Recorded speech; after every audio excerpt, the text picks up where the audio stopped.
Hello there, and as usual, I'm Aaron from Laststandgamers, and welcome. So today we're taking a look at another fantastic creation from the Steam Workshop. Now, we're actually looking at a giant ballista here in front of us. This one is created by Lint, and I have to say, it's quite spectacular in function design, and it also loads the next round automatically. So it's got all the features you could possibly wish for. And when I saw this in the workshop, it brought me back to my first messings around in Space Engineers, when I liked to build a lot of different sorts of weapons, torpedoes, missiles, and I made a giant ballista with, I believe it was the rotors at the time, and a rotor style chain. This is using a hinge system of tension, and using Clang itself, it launches this projectile at quite some speed. So actually, having a look at this thing, you can see we've got the torsion system along the side here with the hinges and the chain. We have got ourselves a locking system, something to guide it down the rails and out the barrel. Up here, tucked in the top, we have ourselves a welding arm, and down at the bottom we also have a welding arm as well. Now this thing has a nice arc of fire, and it can be adjusted for different ranges by, of course, aiming it up and down. In space there is no gravity, so it can kind of work as an advantage there if you want to use it. Manning this on a ship would be crazy. So you can see we've got a cool little system here. We've got a rotor, and to space out the weight, wheels have been added in here. So it balances it out and just makes it a bit more sustainable. Down at the bottom we've obviously got the base. We've got access to the room down here, and I've sanded it off sadly. You can see no faction found. You can see the little blueprint for the actual warhead itself down here, and a few other buttons to press for, as well as reactors down at the bottom there as well. Very cool indeed. So let's head up to the upper platform. You can access all this via catwalk if you need to. So as we come up into this area, we'll teleport our character, and you can see the scale of this thing. It is ginormous. So as we're in here, we have a very, very simple button setup. First off, let's have a look at our aiming, see how quickly we can move this guy around. So going to 9, you can see we can move up and down, and the actual turret itself has been balanced in such a way where we can lock it in that arc. I can take my hand off the mouse and it won't fall back or rotate around that. It can be a challenge to do, so there's quite a bit of engineering just in that. And you can see as we can rotate it around, and we can whip this back and forth. It's not really suitable for survival type scenario, but if you wanted a fun battle with these with your friends, you could definitely enjoy it. So you can see there's the weapon itself. We're going to hit number 1. Oh damn it, we did it the wrong order, didn't we? Hopefully we've not broke anything. It's number 3 first. So number 3 locks it all into position, like so. And then if we hit the number 1 button now, it should launch. Wow, look at that. Cruising across the area. And we have impact. A large crater thanks to that warhead. Now what's really cool about this is you can see it's already started the reloading process. So the little welder heads have come down.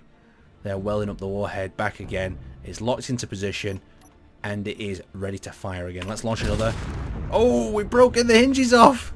Oh, I love it. Like, the thing is, when you're messing around with Clang itself, these are the problems you're going to run into. Snapping hinges, fixes like this. You can see it's still trying to work. It's trying to reload itself, but it just can't do. What we'll do is we'll reload the world, and we'll give it a few more shots. So maybe fire at some targets as well. So set us up with a quick little target. We've actually got Casper's fish over here from the underworld.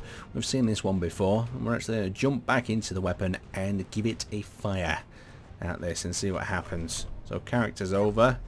We're going to activate our safety systems by pressing number 3. That'll lock it in place. We're going to aim down ever so slightly, and systems are already locked, and we're going to release.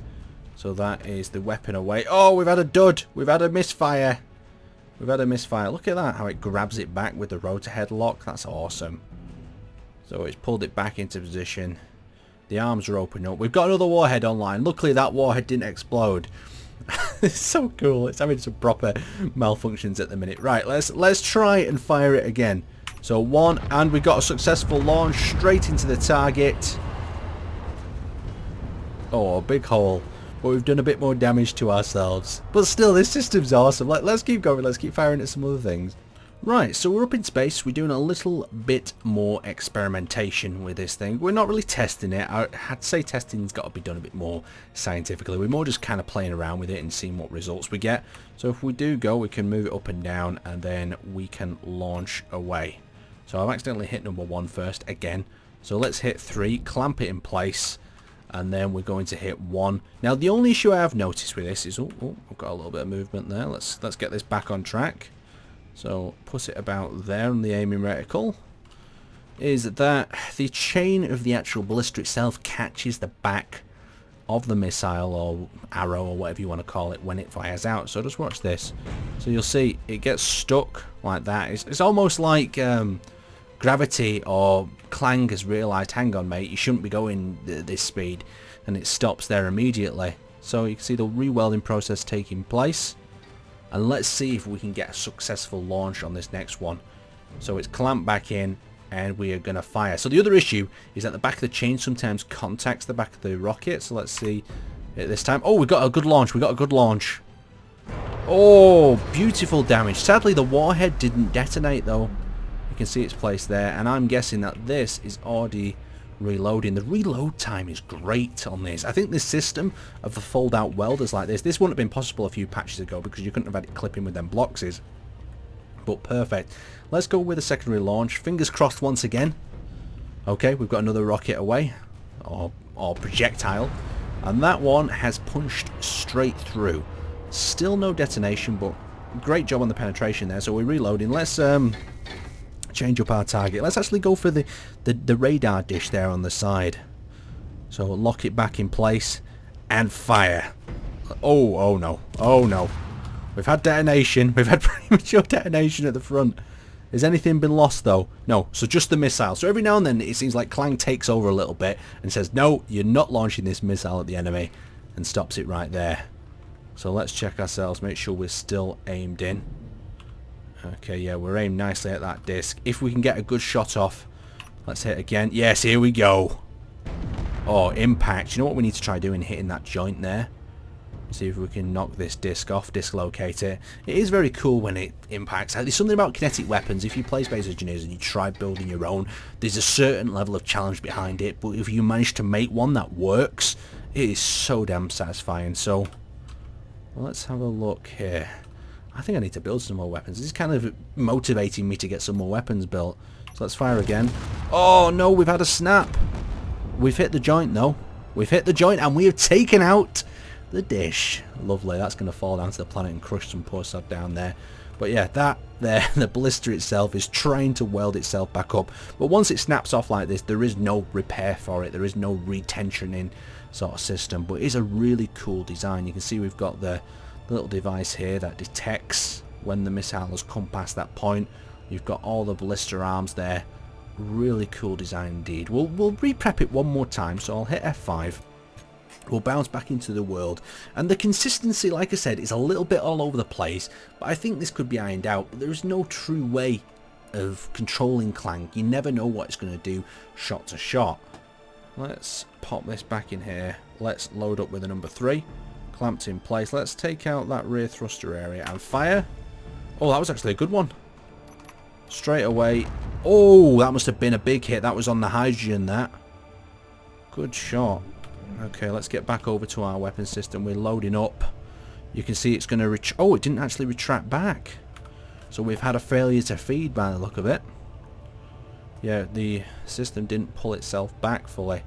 So we're going to have to fire. So we've fired it. It's now reconnecting. It's going to pull it back. So an issue. It's like a real sort of system. There's going to be problems with it. Wonder what the issue was with it. Now it's welding that up and it is online. It's going to clamp back together and we should be good to fire. Will it let us get one more shot off? And away. That would go. That was clean, that one. That was a nice shot in the middle there. Let's have a look what else we can hit. We took out the disc before. Have we got any other areas we might go for? We'll have another shot on that hydrogen tank. We'll try doing this one for first person. Oh no, it's not snapped, has it? No, it doesn't look like it's snapped. It just looks like it's stuck to the rear, or maybe not printed. So there we go. That's firing without the bow. A few misfires at the moment. The rotor's coming in, connecting it in, pulling it back. This could be used for a few other things though. I'm guessing you could launch a ship with this. Like have a ship launched up to 100 meters a second really damn quickly. So the projector's just simply not firing up at the moment. I don't know if the projector's damaged or something. But yeah, we're getting the launch, but we're just getting no warheads being constructed. So maybe the projector needs reinstalling, returning back on. Let's have a look if the projector's in there. So projector is currently on off. Okay, that should have re-enabled it. Just need to refire it, re-pick up the round. Let's see if it wants to print. No, nothing on this one. Yeah, so we've run into another issue. So there's a few problems with this machine, but it's really pushing Clang and using it, harnessing it to its best of its ability. So a cool little one there. Alright, thank you guys for watching. Check out the link in the description, and let me know if you've seen any other cool weapons like this in the Space Engineers universe that use physics or Clang itself to power them and destroy enemies. I've seen a few of them, but it'd be fun to see some more.